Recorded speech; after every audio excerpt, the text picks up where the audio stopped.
Okay, so here's how you can check your valve cover gasket without having to take it off. Now, what I have here is one of these connectors with some open butt connectors there to probe it with the test meter here.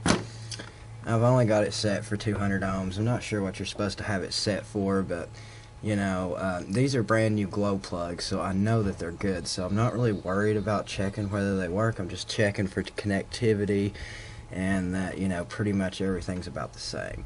So I have it grounded to the engine, and the first ones I'm going to probe are the gray wires, which happen to be the glow plugs, and hopefully you can see all that.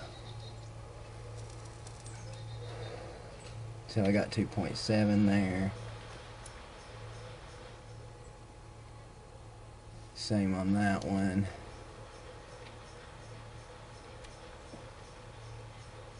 Same on that one. And same on that one. Now, the fuel injectors are another matter. You can't, grounding it to the vehicle will not do a thing for that, because that's not how they operate.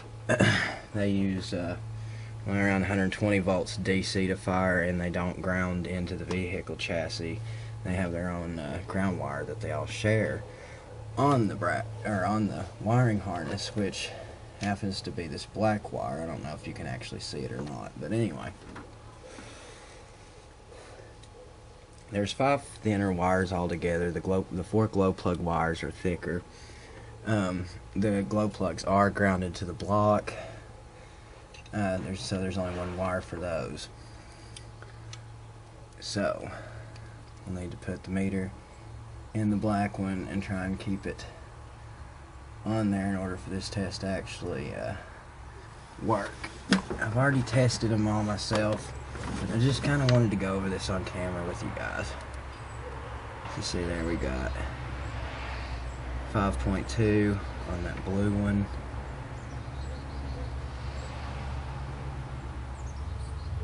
5.2 on the yellow one. 5.2 on the red one, and there's another red one.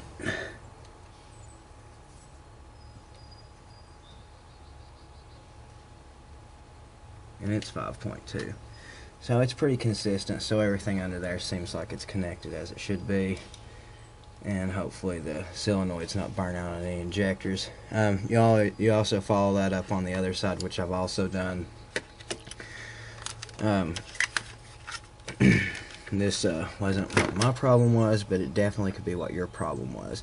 Earlier when I was working on this truck, putting a fuel system on it, it was the problem with this truck. The valve well, you can't really see it, and I apologize, but anyway, the valve cover harness connector, yeah, right here, there was a pin bent in the valve cover harness itself that connects to, and that was causing a problem. But usually if you get an issue with connection to an injector, you usually wind up with a P1316 code.